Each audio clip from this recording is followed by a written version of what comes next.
So today I am going to talk to you about the minorities in the Weimar Republic. The Weimar Republic, as you all know, started in 1919 and ended in 1933. However, in this video I will only cover the minorities in the Weimar Republic and therefore the cause of its collapse or its existence is not very gone into extensive research in this video. So what minorities were there in the Weimar Republic? In the Weimar Republic, in this video, minorities of the Weimar Republic, we will cover 4 major Weimar Republic minorities, including the Jews, including LGBT community, so lesbian, gay, bisexual, transsexual. However, lesbian, gay will be more focused in this video. There were also the Jehovah's Witness, and there was also the Sinti and Roma. So these were the 4 biggest minorities in the Weimar Republic from 1919 to 1933. Sorry, my bad handwriting. And these will be further discussed now in this video. So the Jews are the first big minority we are going to look at, and Jews were actually numerous people in Germany were Jewish. For just before the Weimar Republic, it was estimated that in 1925 there were around 570,000 Jews in Germany. And this new constitution of the Weimar Republic set out that all people are equal. All people equal, which means that Jews deduce from this that they would be treated equally as well, and they would have the same right as Germans. However, the result of this was not really seen this way in the reality. In reality, very much what really prevailed was the idea of anti-Semitism, and sorry of my bad handwriting. Anti-Semitism really prevailed, and it was just a prejudice against Jews. So, however, there were also organizations that helped the Jews live a normal life in Germany, such as an organization called the Gemeinde, which in English translates into the community, and basically they embraced all Jews inside the country, and they also ran a variety of institutions such as newspapers or libraries and health facilities, and even supported communal activities. So they wanted really to help the Jews in the country as set out actually by the Constitution of the Weimar Republic. But despite having newspapers for themselves by the Gemeinde, the real newspapers misinterpreted the Jews, or no, not misinterpreted, it's a bad word, but more or less they represented them in a wrong way, and so anti-Semitism grew in the country. Also, during the Weimar Republic faced many economic setbacks, such as hyperinflation in 1923. So the hyperinflation of 1923, which caused a lot of economic damage, as the German currency was not worth anything anymore, created great distress for the government, such in power, the SPD. Also, the Great Depression in 1929 and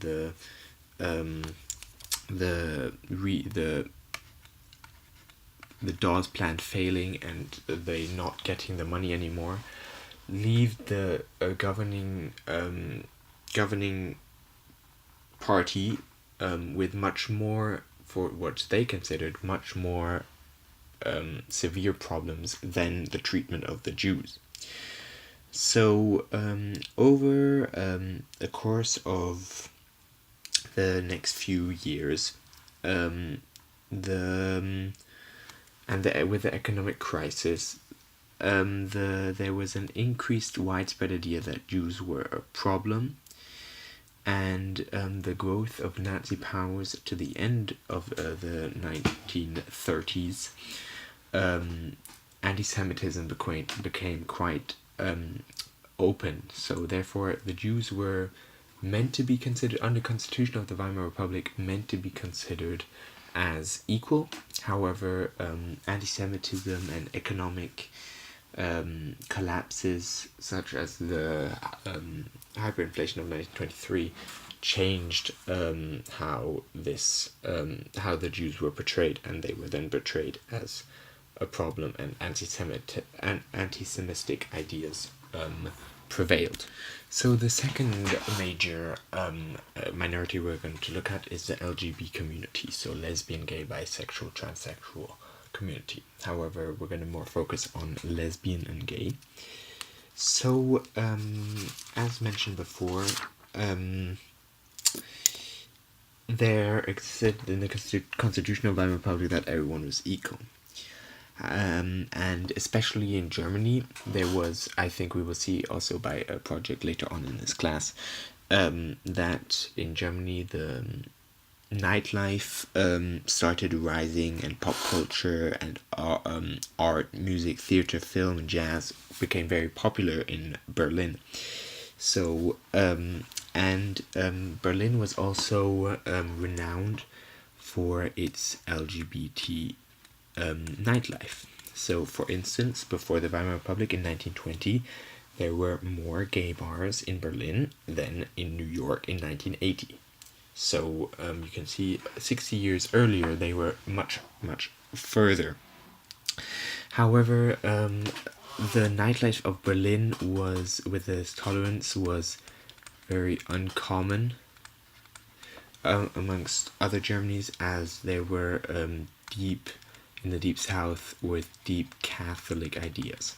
So man and woman and homosexuality or lesbians were not tolerated there, in these deep rural Catholic areas. In Weimar, Germany, lesbians and gay had to tolerate, or had to live with a certain level of abuse and intolerance. People did not understand why they were gay, but there were also prominent gay men, so it was not like they were hiding in cover. But there were also actors, designers, academics, politicians, and dancers who were gay, openly gay, and they had to leave. They had to live with abuse. However, these big and famous politicians, for example, they had financial aid. Well, not aid, but they lived independently, and therefore they could not be harmed, for example. However, this scenario can be also transferred to the normal day gay man in the Weimar Republic. He lived relatively unharmed, unless he fell foul of some law, and then he would have been imprisoned by the police and potentially blackmailed. So they lived very secretive, and they hid a lot from the police. There was actually, however, a German law. It's paragraph 175, which disallowed or criminalized gay actions between two men.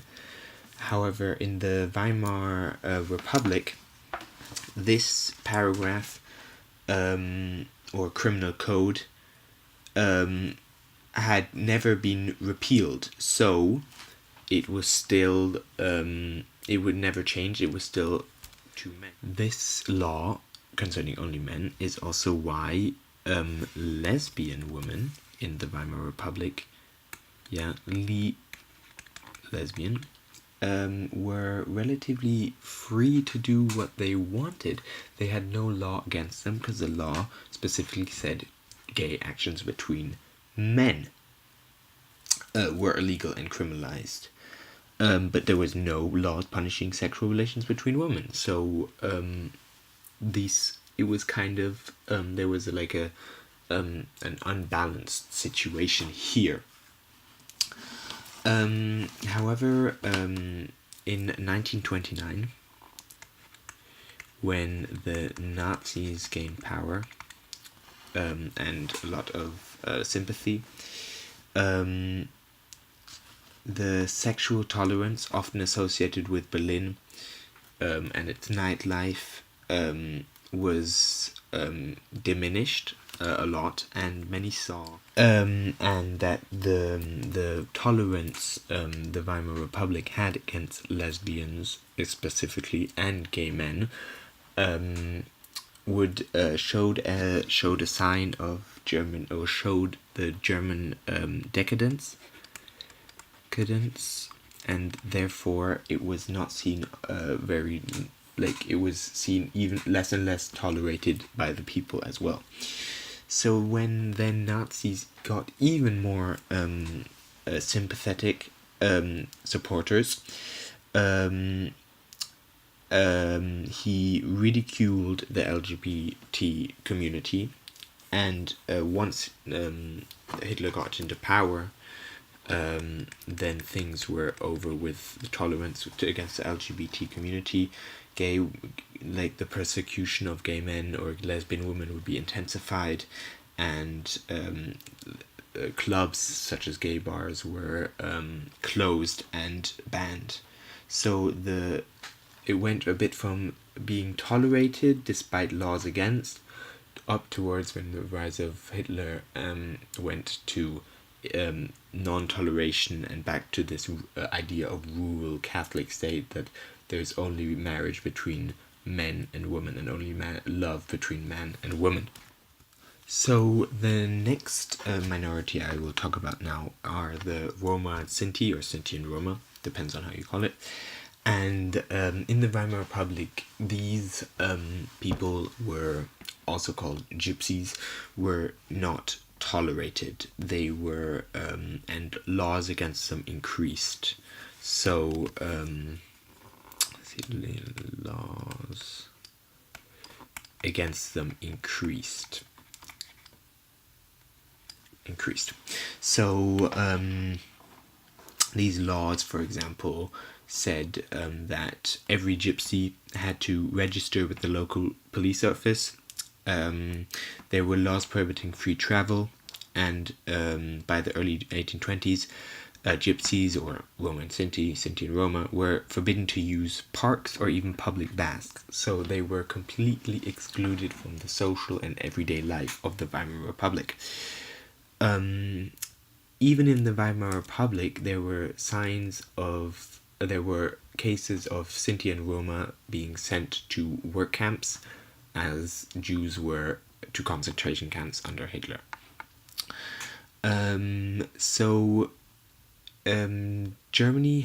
Imperial Germany had opened a centralized agency. There was an agency for the surveillance of Sinti and Roma by the 1900s, and there were already 3,000 files on them at the disposal. But it became key to the Weimar Republic's policy of monitoring this agency. This agency became key in monitoring all the gypsies and controlling them. And in 1923, a law was passed that said that this agency surveying the Sinti and Roma could actually obtain personal details from men, women, and children, and also take photographs and fingerprints. So they had them on record. Furthermore, in 1926, the state of Bavaria passed a law, and this law was called the Fight Against Gypsies, Vagabonds, and Those Unwilling to Work, and it gave the Bavarian authorities the legal right to take measures against people who had not even committed a crime. So anyone who was fishy to them, could be taken in by the police if they were a gypsy, a vagabond, or unwilling to work. These, as you can, the Sinti and Roma were really categorized as not wanted, and there was lots of intolerance and lots of laws passed against them. The final minority I'm going to talk about, the Jehovah's Witnesses, had a similar fate in the Weimar Republic as the Roma and Sinti, or Gypsies. So, but first let's talk about how they first appeared. Jehovah's Witnesses first appeared in Germany around the 1890s and set up their first German office in 1902. So that was the official start of Jehovah's Witnesses in Germany.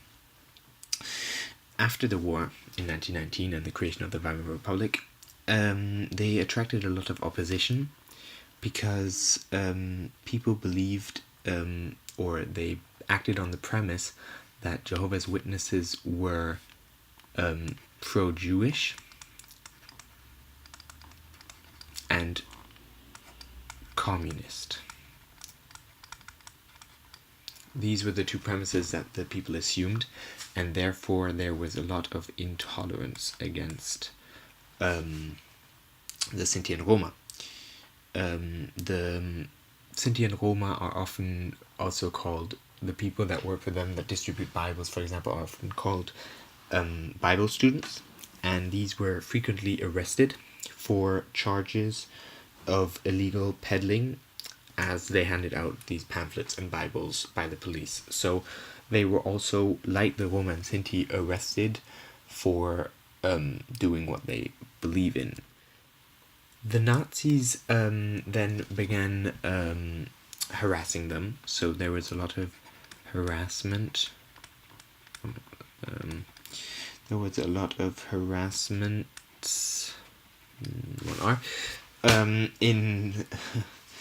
By the Nazis, and in a 3-year period until 1930, so from 1927 to 1930, over 5,000 witnesses were had charges against them. This shows the level of intolerance people had, and the intolerance the Nazis had against Jehovah's Witnesses. Furthermore, the Weimar Republic had issued a decree for the resistance of political act and of violence, which permitted state intervention where organizations, institutions, or customs were abused or maliciously disparaged by sects such as the Witnesses. This meant that by this decree set by the Weimar Republic in 1931, all publications were banned from the Jehovah's Witnesses, and for only the Weimar Republic, and a year later in 1932 this was expanded to all of Germany. When the Nazis then took power in 1933, another 2,000 charges against Bible students were pending, and the prosecutions were brought also in from the Weimar Republic. So this also, so similarly to the Roma and Sinti, Sinti, Roma, Gypsies, how you want to call them, there are very many parallels. So you can see that both these minorities were considered not right for Germany by the population, and seen as and there was a lot of intolerance, abuse against them, and crushed then, and laws against them when the Nazis took power in 1933. I hope you enjoyed this brief summary on the minorities of the Weimar Republic and learned a little bit, because this was the goal of this video, and yeah, I hope you have a nice day.